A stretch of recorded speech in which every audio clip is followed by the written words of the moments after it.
And trust me, we've looked at this data and they've looked at our data like as video footage and stuff. And Mm. we know they didn't roll out their full package.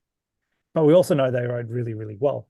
But they also know that we haven't rolled out our full package yet. And, Adelaide Nations Cup, we rode really, really well. So there's this air of uncertainty with what's going to happen at the games because we know that every team's ridden elements of their package throughout various points in time. And we also know that that package will come together in the Paris Velodrome.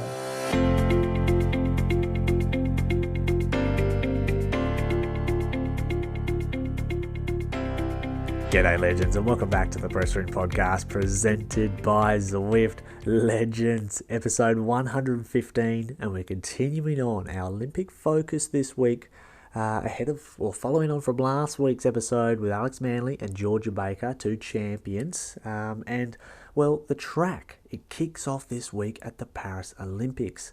Now, OG listeners will know, we've had our guest on today before. His name's Paul Collins, and he is the Director of Engineering Excellence at AusCycling. What is that? It's a crazy title, but basically, in a nutshell, Paul's job is to maximize the high-performance setup for all of Australia's cycling discipline teams. So the best athletes there, the ones that go to the Olympics, the World Championships, etc. It's Paul's job to maximise performance from equipment with regards to the bikes, the wheels, the tyres, aero, training protocols, recovery protocols, everything. That's what he does. And you can imagine there is a lot to work on there. And especially in the track cycling, which is what we're focusing on today, the team's pursuit more specifically, it's a really a war of science these days when it comes to the aerodynamics of the bikes, the socks, the skin suits, you name it. It's crazy, and I thought we had to catch up with Paul ahead of the Olympics to see what changes has the Australian track team made from Tokyo in 2020 or 2021. So really cool episode inside. You big nerds of the cycling game and all the stats, all the data. You will love this. This is really one for you. Super interesting. We talk about the changes on from Tokyo, what they learnt, what they've put in place ahead of this games, training changes, aero package upgrades. I love that term, aero package upgrades, and a lot of other interesting performance-related topics. And the track starts this week. We've got the Team's Pursuit qualifications on tonight, which is pretty cool, and the match sprint qualifications, or the sprint qualifications, the flying 200s, are also rolling out tonight. So really, really cool stuff happening, and both the men's and women's Aussie teams are on.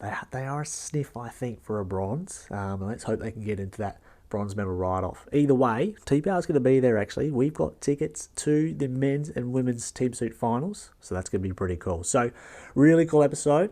Also, it's a special week for you guys, because we have 2 episodes this week, and it's going to get hot and heavy in the next fortnight, because I think we've got 6 episodes the following week when we have the Watch the Femmes Tour de France Femmes series. So don't forget about that. TPR will be at the Tour de France Femmes, and we've got a special lineup of episodes for you guys that will be dropping from the 12th of August when it starts in Rotterdam. So very cool. And now also one more thing, we've got another big guest, maybe by general fame, the biggest female guest we've had on the pod, or could be even biggest, I don't know, ever, this week as well. That's Thursday or Friday, so stay tuned for that one. Very, very interesting episode, and I'm sure everyone will love it. But anyway, today's one is going to be a ripper. Before we get stuck into it, Zwift, we love Zwift. They are the title sponsor of the Tour de France Femmes. On Zwift, if you're riding, especially in Australia, winter, a bit cold, a bit wet, there's lots of Zwift events going on when the Tour de France Femmes is happening. There's monthly missions. There's sort of rides you can do and listen to podcasts as well. And I think mine's still on there, Wednesdays, 3 Maeve Plouffe. The episode still exists, I think. You can go on there and ride the TPR podcast on Zwift. And there's watch party rides as well for the Tour de France Femmes. So when the stages are on, I think there's rides you can ride along and watch the stage and chat in the chat with everyone else. So good on Zwift. Also, FE Sports, we love them. A product they do is the Shocks Open Swing Pro. Now those are those things, the bone conducting sort of things that you put on instead of headphones. And, they're okay, not bad. But these ones are for swimming, which I didn't know you could even do. they work underwater and can be worn underwater for up to 2 meters for 2 hours. That's like scuba diving levels. So that's pretty cool. It's not scuba diving, but you can swim in them. That's the point. So you can swim. Open Swim Pros. Okay, I didn't know swimming people listen to music when they're doing the training, but I guess you got to, because that would be you're chasing that line all the time in the swimming pool. Geez, get a bit monotonous. So if you're a swimmer, how about some of those? Shock Open Pros. And also Cycliq, the Fly 6 Pro. You already know what it does. It's your dash cam out there on the road, front or rear. The Fly 6 Pro is the rear, 4K recording, and 7 hours battery life. That's turn it on, set and forget. So use TPR10 in the description, and there's a link as well. Click that if you want to have a look. And yeah. All right, legends, episode 115. Thanks again for listening. Don't forget, we've got another one coming up this week, and then our Tour de France Femmes episodes start next week as well, from August 12th. Thanks, guys. I'll see you on the next one.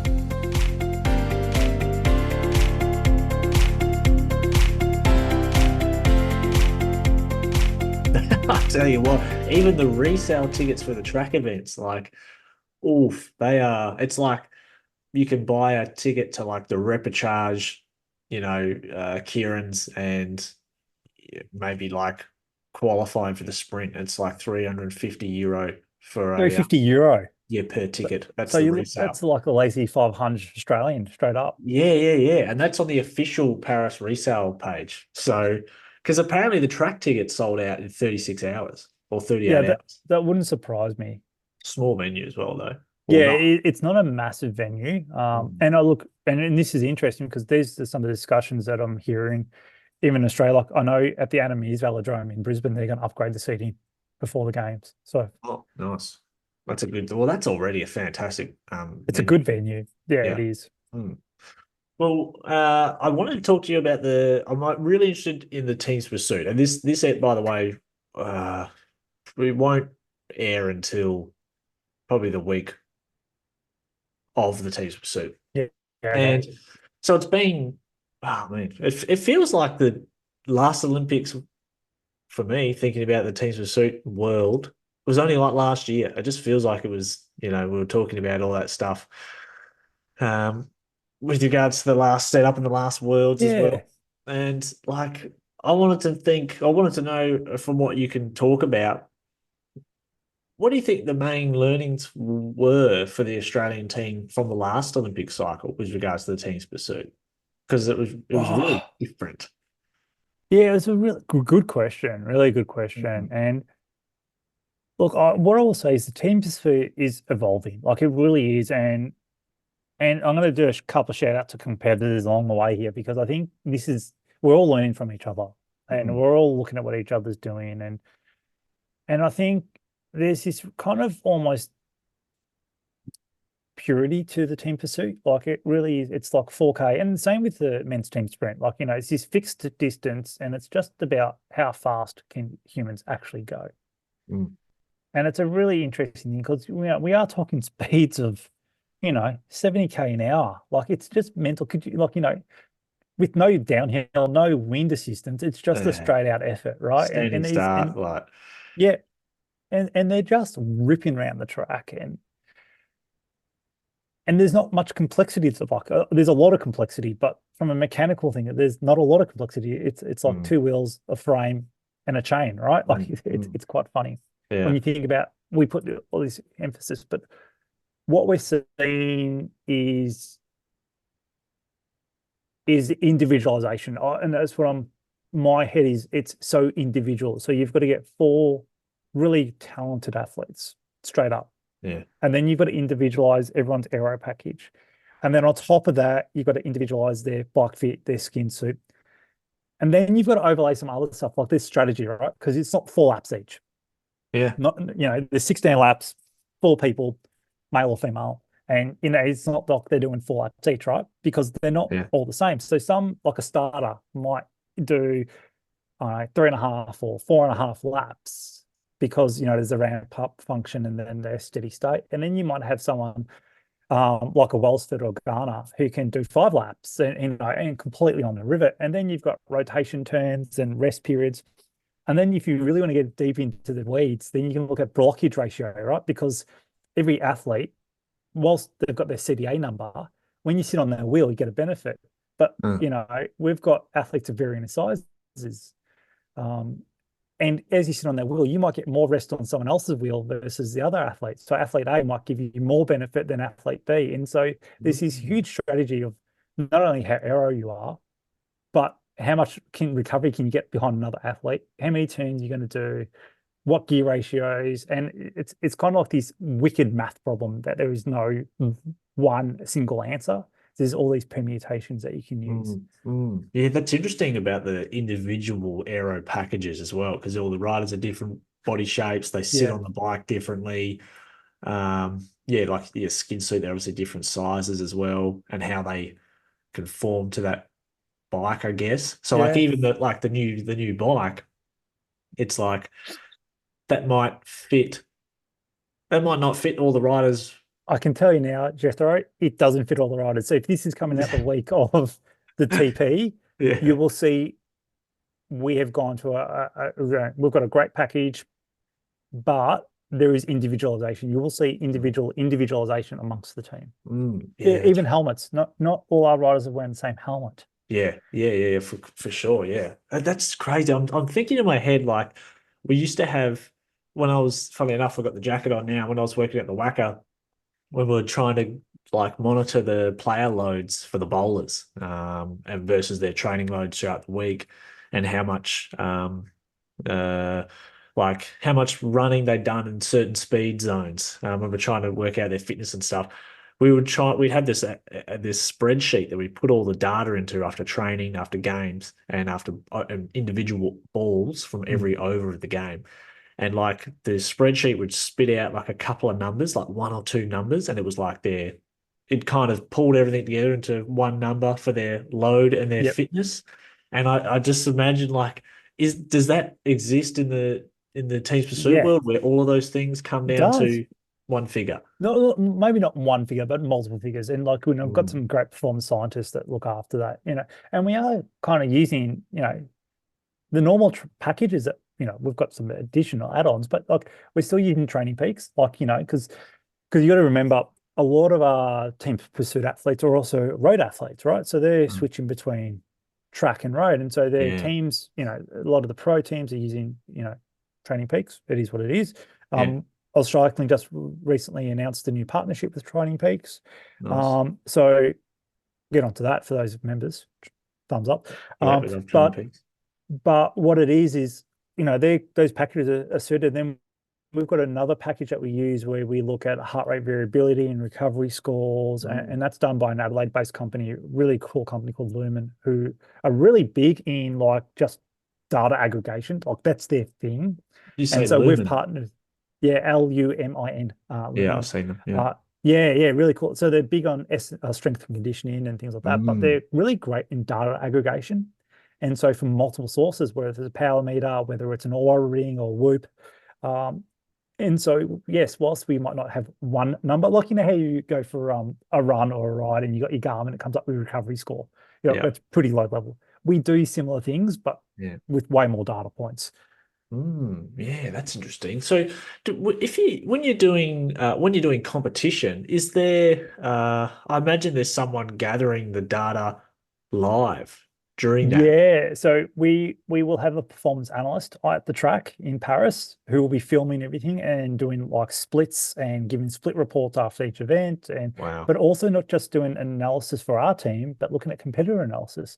So, like, one of our performance scientists, a guy called Alex, he's been with the team for a while. He was a sprinter back in the day. Went to Huh. London, I think, as a reserve. Oh wow, cool. Yeah, so like ex-athlete, ex-sprinter, but just your real numbers guy. And he's a performance analyst who he travels for the team.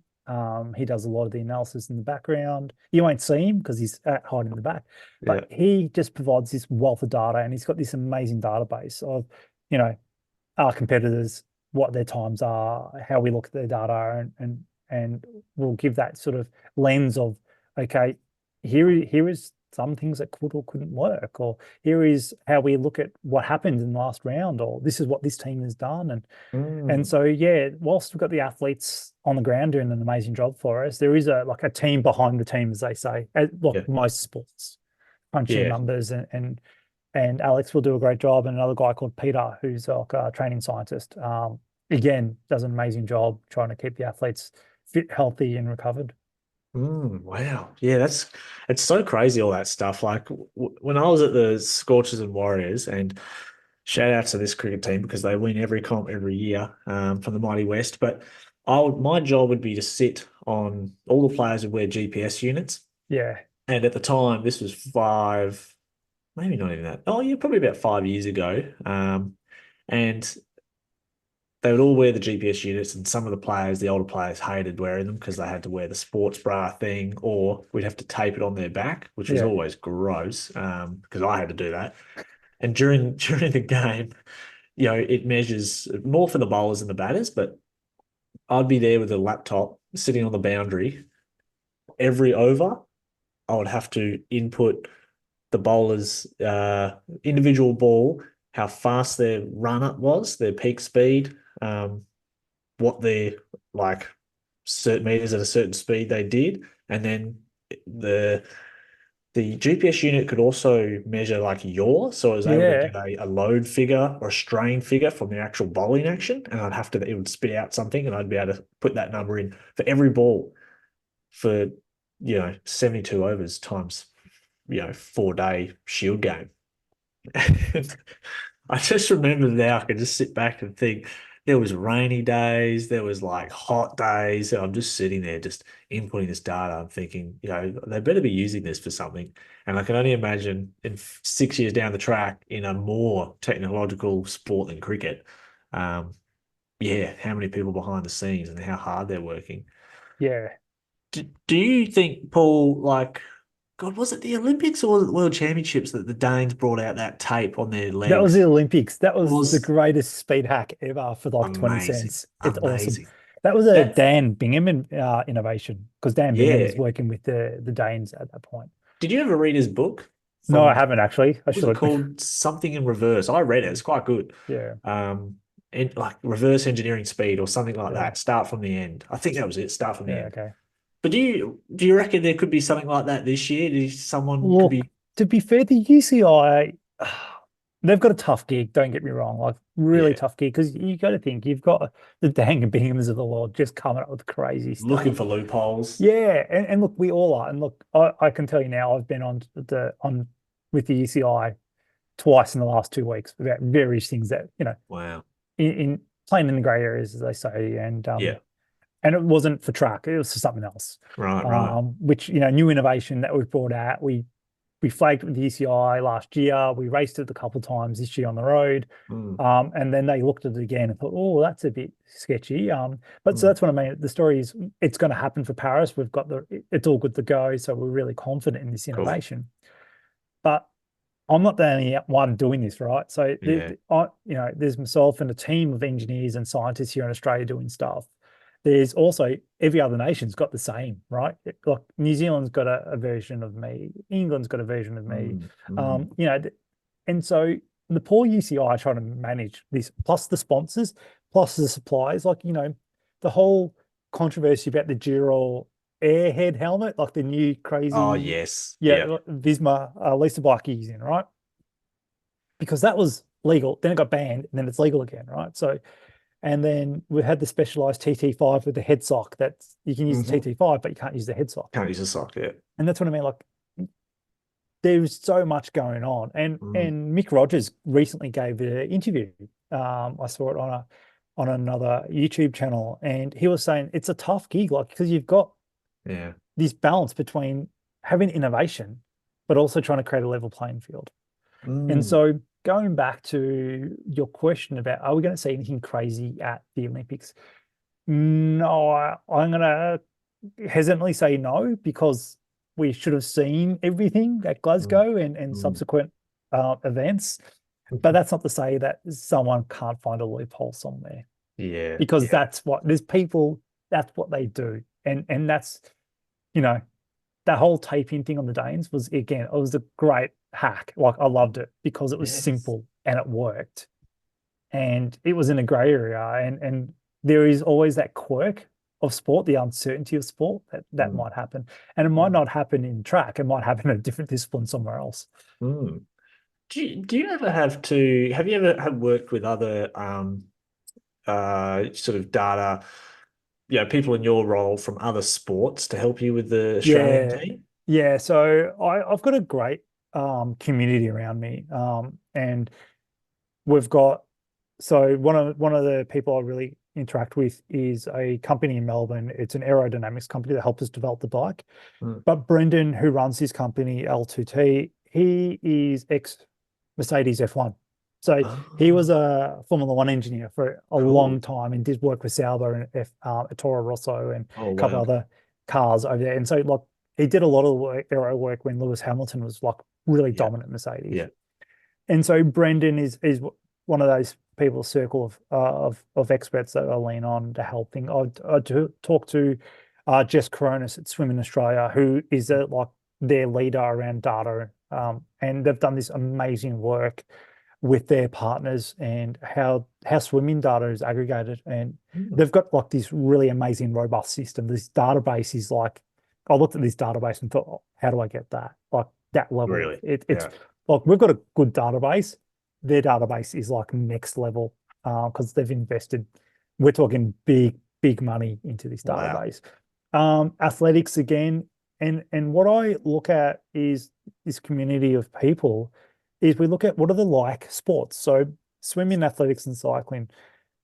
The reason I categorize them as like sports is they're generally bigger sports. Mm. Um, but they're also distributed sports. So we're not in one hub. Like, so we've got hubs in Adelaide, we've got a hub in Melbourne, we've got a hub in Southeast Queensland, Brisbane and Gold Coast, because Yeah. of the two teams there, BMX freestyle and track. But then we've also got all Euro pros. So, the likes of Sam and Cal and Plappy racing the Pro Tour. Then we've got like Beck Henderson, who's MTB XCO, Mm. right?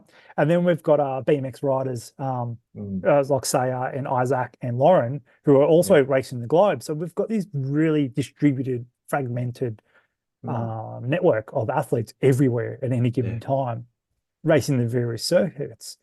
And then if you look at athletics, they're very similar, right? Because they've got the Diamond League, they've got athletes based in Yeah. Europe, they've got athletes based here in Australia, and they run a hub model. And then swimming again, they've got like these 8 performance hubs in the country.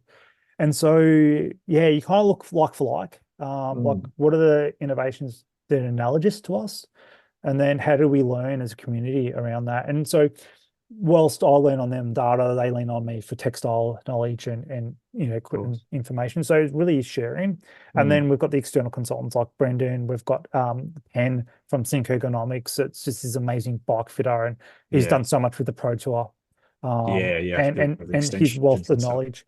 And then you've got AIS engineering, right? There's like 7 engineers in a team of 7 out of Canberra that just look at all sports, right? So they get this amazing cross-pollination of like, oh, this is what Wow. cycling's doing, oh, that's what archery's doing, this is what parasport's doing.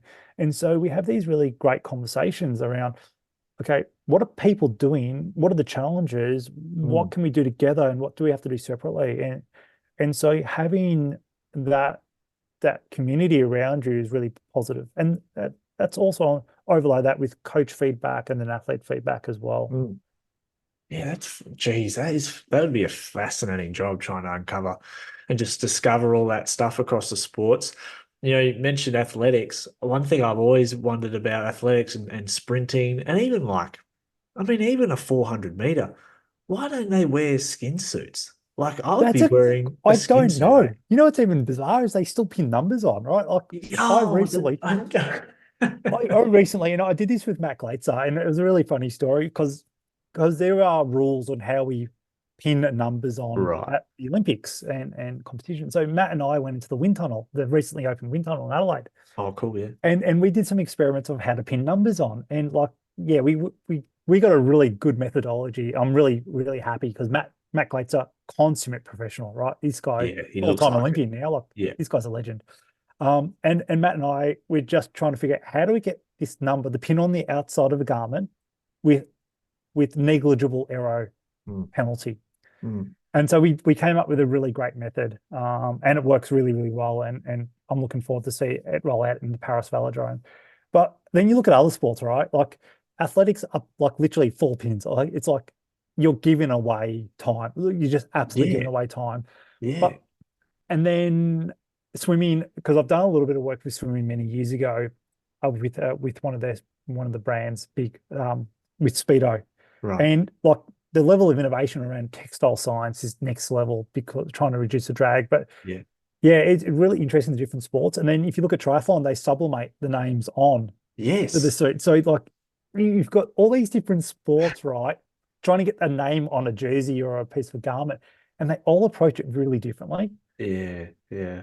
I mean, if I was a sprinter or a 400-meter runner, I would be wearing a skin. I'd be wearing the khaki Freeman suit, Yeah. except even more But have you like, seen like the hair in the chains? Like I don't know if you watched the new Sprint series on Netflix. It's oh, ready I'm to go going for to. me. Yeah. Yeah, it's next up. But I remember having a crazy conversation with some people at a sports tech conference quite a few years ago. And some of the athletic sprinters, like the 100 meter, like Yeah. they're just losing time because they're wearing Yeah. bling. All the Jamaican riders or Yeah, Jamaican athletes or the African American ones from the US, yeah, like they've got dreadlocks or something, yeah. like long hair. Like I would be shaving my head for that gold medal, you know? But that's, I think there's also this confidence element. I don't think we can ever take away this confidence element Mm, in sport in general, right? And like, yeah. we're well off topic, but Jessica Hull, like 1,500 meters, just smashed the Australian record over the weekend. Yes, yeah, I Like, saw that. how's that for a confidence boost? You're 2.5 weeks out from your biggest event, and you've just obliterated your own personal best. You've smashed the Oceania record, and you've put yourself in, I think it was the fifth fastest time in history or Yeah, something crazy. Like, yeah. how's that for a confidence boost? You'd be yeah, that would be very good. I mean, you can't say it's ever bad to get, No. but it's almost I thought about that when I was reading the article and I thought, oh, that's fantastic, but it's also like not going undefeated into an AFL grand final, until you get to the final series, you Yes. haven't lost a game. You But always want to lose one. yeah. But Yeah. it's a different style of sport because it's a bit Yeah. more, if you turn up and you do that again, you replicate it, you're probably Yeah. likely to You're doing succeed. Yeah. well, right? So Yeah. yeah, but going to the question, yeah, there's so much to learn, right? And there's Mm. always new innovation. Rules will change. Like I 100% tell you, the ECI will change rule again, right? And that's a certainty. It's like F1. They change the rules.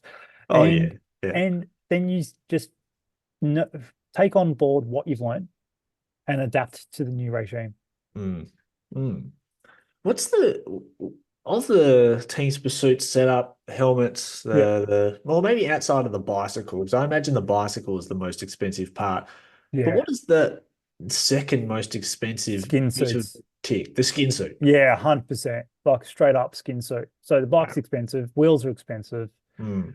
skin suits expensive because everything's individual. Like Yeah. I mean, we So are it's one of talking, one. it's one of one. Yeah. Like every athlete's different, every body morphology is different. And Um, what I thought, like, back to the skin suit, and I remember maybe it was before the last Olympics when the whole package thing yeah, started. The word package back, was yeah, really started coming, the aero package, which I think was taken from F1, and I love it. But there was a time when some teams or some nations were really pigeonholing their super aero package, the Olympic set, just for Olympics, and they didn't use it maybe once, twice, three times before the top level competition. I never understood that. I always thought, geez, I'd be wearing it every day, you know? yeah. It's an interesting philosophy. It's like, how good do you need to be, and when does it matter, right? So, you, the rules are that you have to use your package or elements of your package the year prior to the Olympics, right? And Glasgow was the cutoff point Yeah, for the yeah, ECI last year. However, how you deploy that at different competitions is unique. Like, for example, if you look at the European continental champs, Team GB rode amazingly well. mm, And trust me, we've looked at this data and they've looked at our data, like as video footage and stuff. And mm. we know they didn't roll out their full package. But we also know they rode really, really well. But they also know that we haven't rolled out our full package yet. And, Adelaide Nations Cup, we rode really, really well. So there's this air of uncertainty with what's going to happen at the games because we know that every team's ridden elements of their package throughout various points in time. Mm. And we also know that that package will come together in 2.5 weeks in the Paris Velodrome. So this is the uncertainty of sport. We kind of know how performance based on historical data. We kind of know who's using what because it's all published. Like anyone, you can go onto the UCI website and you can see what we pay for a skin set. You can see what we're paying for bikes because it's all published data. Like it has to be. And so, and this goes back to why we're trying to create not parity, but opportunity for parity in sport. Because it's all public domain knowledge and everyone knows who suppliers are, a lesser nation who doesn't have the R&D capabilities of, say, a GB or us or Italy can then go on and go, oh, we like that part of that package, we like that part of that package and put it together. And a former engineer at AusCycling kind of coined the phrase Joker's poison. And I don't know if you've heard of that. It's from the 1988 Batman film with Michael Keaton. Okay. And so a bit of a historical reference here. Yeah. Very esoteric for the younger crowd. But we love Batman, though. Good Batman. So the original Batman, Michael Keaton Batman, like old school, where Jack Nicholson was the Joker. And part of his dastardly plot, if you want to say, was it's not one chemical that hurts an individual. It's when you combine 3 or 4 chemicals together that creates the damage. And so when you take that analogy for sport, it's not one thing that's going to make a team win. It's 3 or 4, 5, 6 things overlaid together to make a package. So hence the Joker's poison. I love that. That's so good. Yeah, no, it's a good phrase. It's it was really it's a really interesting way of looking at performance and high performance in sport. And you could use that analogy in any high performance domain. You look at Formula One, right? And we recently had it wasn't the last race, it was a previous race where RB, Visa Cash App or whatever Dan Ricciardo drives for this week. He was saying like, oh, you got this new underfloor package, and it was a bomb, right? Both Yuki and Dan just went nowhere. They were nowhere, yeah. Right. And it's like, oh, we're doing this performance upgrade. And it's like, well, was it really an upgrade? Because it didn't work for them. And then a week later, they've come out again and they've actually done okay. Yeah. So it's a really interesting way of looking at it. It's never one thing that's going to make or break. It's layers of elements that come together to create performance. And then if you look at the Olympic cycle, I mean, this one's short because it was only 3 years because of the delay of Tokyo, but still at the same time, we're talking about 3 years of layering on training, and we're talking about 3 years of layering on technology and performance insights and team selection and nominations, and then how it all sort of lays up together to come to this kind of precipice of performance. Now, I love that Joker's poison. Now the women's team, and I'm not sure if it'll either be before or after this episode, but I'm going to chat with some of the women's team's pursuit. Awesome. Team. Should be fun. They're awesome. They're all great women, and you know we should celebrate them. I think they're incredibly intelligent, thoughtful, considered women, and they're really good. Like I'm really proud to be able to work with them. Yeah, they're looking good. I'm really excited for Sophie Evans as well. It's cool to see her. She's an exciting part of that team. But on the men's side, I've always thought about this the last couple of years. Is how do you how much was it? Well, I'm sure it's a loss not having Luke Plapp on that team. Oh, look, it's hard to replace. Look, Plappy's great, and he's going to do an amazing job on the road, right? Let's be honest. I'm excited because I've been working the background with Plappy's team on what looks good on the road, and look, I'm really excited to see what he does. I'm really excited to see what he does. Like we've kind of got an idea what his package is. We're talking about packages. Yeah, there's a couple of new things that have gone on. You know, Jayco, his road team have obviously got the new Giant bike, the new Giant Trinity that's come out with the center mast, which is now a really big trend because we're doing it for the Factor as well. We've got the center mast concept, and it allows a little bit more free thinking around how we do aero. And so anyway, I'm looking forward to that. I'm looking forward to see. But you know what I'm going to say? I'm going to say Ollie Bledden, right? You say, look, yeah, we haven't got Plapp in the team. Okay. However, I know for a fact Ollie is flying. I've got his Wow. performance data. I've seen it. Wow. Um, he's done some really cool stuff over the last 12 months, and I Mm. think a little bit underrated. I reckon Yeah. hot tip, he's going to be a rider going forward. And then you've got an absolute demon in Connor Leahy. When Connor gets going, like Yeah. he's good. Like He's he's a proper truck. good. And let's not forget that Connor is still the reigning IP champion for Australia. 3 time in a row, I think. Or, Yeah, that, and he's got the fastest IP time in history, Australian history, I yeah, think. he's got the Australian record. Yeah. Yeah.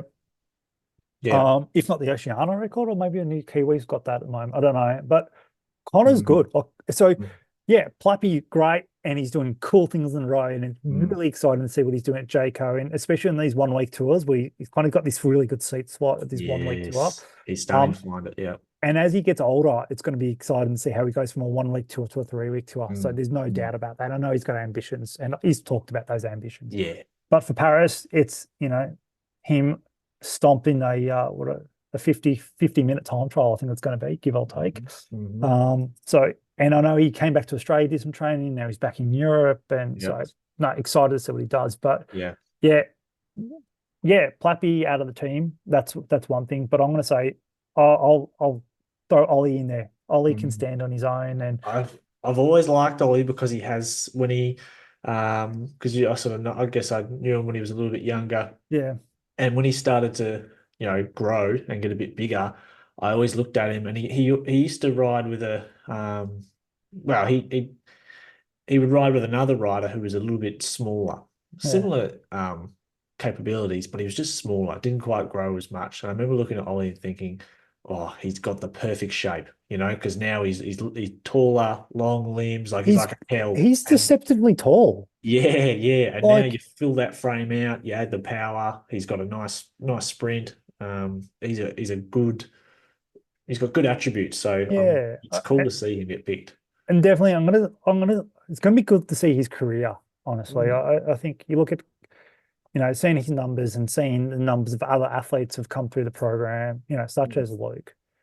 Yeah, it'll be really interesting to see how Ollie goes. Like, I'm excited from first Mm. Olympics, him and Connor both first Olympics, and then you've got Sam and Kel, providing leadership to that team, which will be awesome to see how they all fire and how they all Mm. go. It's going to be good times.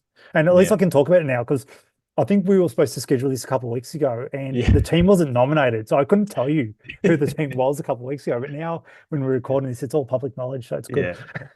It's good. I will. I'm sure Ollie will listen to this actually, and once I'll stitch him up because we were riding out to we had our club crits at Peel Districts, which they are both members at where they started, and we used to ride like 60Ks out to do these road races, 50K road race. Then we'd all ride back and just be a whole group of Yeah. people, and the roads are pretty rough when you're heading out that way because it's kind of south of Perth. And you'd be riding on these rough as guts paths and roads and back roads to get to the race. And Ollie, once upon a time, I remember just a classic club race. He rode out this on these roads on a pair of lightweights. I remember riding behind him thinking, those two sets of wheels are worth more than everything that I owned in that time of my life. And he was riding them on the roughest roads ever. Hopefully it So, was down on the pressure. You dropped a couple oh, pounds out of I them. know, just got to get the gains for the Peel race. We love it. But it's good. It's good. So So what's he he'll going to remember do when he that. does the Boxing Day ride? Like, what's he going to rip out for that? Well, that's right. Yeah, I know. We'll have to that's under siege at the moment. It's under Okay. siege because the we've got to be seen doing I think this the state or the city of Perth are a bit worried about how it's Okay. perceived. Even though it is much and it's never been in that level of the hell ride, Yeah. Oh, you look, know? that's got a reputation, hasn't it? Yeah. Not a Like good that one, at all. And versus I lived in that side of Melbourne for a long time, and I suppose it's a good community shout out. Like, there's good people everywhere, but it sometimes only takes one or two to do the wrong Mm, thing, and it gets a bad mm, rep. yeah. I mean, we don't really have look at my cat. Yeah, I was going to say, bit of an intro. Photobomb. He was actually Mr. Earl got on the he got on the SBS coverage last night as Tour Oh, Cats, hashtag Tour Cats, awesome. because he was watching Pogacar descend and he thinks he's like a bird or something on the TV. So he's trying to like claw the screen, and there's like it's like the most expensive thing in our house. The TV is like, don't scratch the screen. No, that's my new bike. That's the most expensive in our house right now. Oh, you got a new bike. Yeah, yeah. What is Oh, I it? got a Factor Ostro van from, Oh, so very nice. yeah, that's haven't ridden it yet. So that's how busy I am. I got Oh, it and it's still sitting in the front room. I haven't even put pedals on it. But it's all right. I'll get out on the weekend all going the well. showroom bike. It's Uh, still very showroom. when do you head over? I don't. So I'm domestically Doing located. it from here. So yeah, so I'll be watching the games with most of Australia on TV, which will be good. But Mm. obviously I've got a bit of an insight into what's happening and I'll Oh still yeah, be communicating with the team. So great. we've got our last big push. There's a staging camp happening in Portugal, a really lovely location that we scouted out last year. Oh yeah. And so the team will do their final prep, Mm. get everyone on the same time zone because we've still got believe it or not, we've still got some of our riders here in Australia. So our men's team sprint and Christina on the women's team on the women's sprint Mm. will depart early next week, and they'll make their way and join the rest of the team pursuit, both men and women in Portugal to do the Mm. last push. Mm. We've got obviously the Giro d'Italia and the Tour de France happening with a lot of our pros. So like Bling, obviously at the Tour, Grace at the Giro, Mm. doing their final prep at the moment. So they'll group together the week before. So what are we, 2 weeks? 2 weeks today to open ceremony, and then I can't remember if it's the time trial first or the road race It's first. TT first. It's TT first, and then Yep. 3 days later is the road race. So Yep. yeah, obviously, so Luke and Grace will go into Paris a little bit early, Yeah. and then be joined by the rest of the team for the road Mm. race. Oh, I'm stoked for Grace. I can't wait for her. I hope she just gets to have a perfect run, mate. Yeah, and look, it was heartbreaking seeing less than 1 second at the Giro. Oh, And I know. yeah, we just like, fuck. But again, against Borghini, right? Like, Yeah, I know. I know. I think, and yeah, it was I'd short. love It to was really see her. super short. It was 7K or something. Like, it's not. It wasn't like a typical Grace Brown TT of No, no. you I know think she what. stuffed one corner. I Yeah, think she her just, visor bounced off as well, which doesn't that's help right. me, She lost right? the visor too. Yeah, That's easily a second. that Easily. easily a second. Yeah. Yeah, yeah, I just hope that she could get a medal, close it out with a medal. That would be, that would be amazing. Yeah, yeah, for and look, her big and the news for career. her. Yeah, it would be, and she's really great chance. I mean, obviously there's the uncertainty of sport, Mm. but knowing what she's going to the games with is exciting. Yeah, no, for sure. Well, Paul, thank you so much for the chat, mate. It's always so fascinating. Yeah. I said, and get onto the riders. Like I said, I know you said you got women's TP coming on. That's going to be great. I said they're really talented women. Yeah. Um, They all look really happy right now too, having the time of yeah, their life training together. That's a great lead up to the games though, because yeah, they're all with their mates, having a good time, training, feeling yep. good. That's a good way to I approach think the biggest so. thing. Yeah, as I said, it's going to be exciting. I'm looking forward to seeing all the entire cycling discipline because it's not just the T. I know you really focus on the TP, which is great, but we've got road racing, we've got BMX. Yeah, Like PMX. Sayo is a great chance. Like, Oh, yes. I've been following her process. I also been following her brother's recovery yeah. process too, and which is so cool to see. You've got to check out his Instagram. And then we've got Logan and Natalia at the BMX Free. Like Natalia did an amazing job qualifying to get to Mm. the games. Like she sent it. Like I don't. If you ever want to see someone who was like, I've got to send it. Natalia at the qualification at Shanghai a few weeks ago, she just sent it and Ah, and got herself automatically qualified. Like brilliant run. So mm, we've got some really exciting athletes. mm, We've got Logan trying to go back to back. So it's going to be great games. mm. Really, I think the Australian team is going to be really exciting. And as I said, we're 2 weeks away from 2 weeks today. So when this comes out to the opening ceremony, it's going to be mental.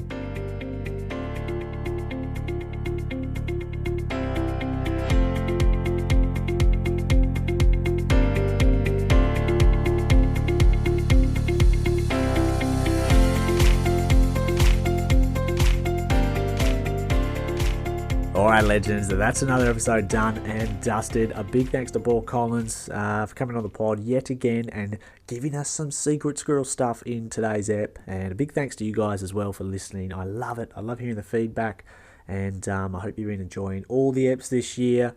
Patreon supporters as well, thank you, diehards. And yeah, guys, we'll see you on Thursday or Friday, one of those two. I haven't made mine up yet, for episode 116.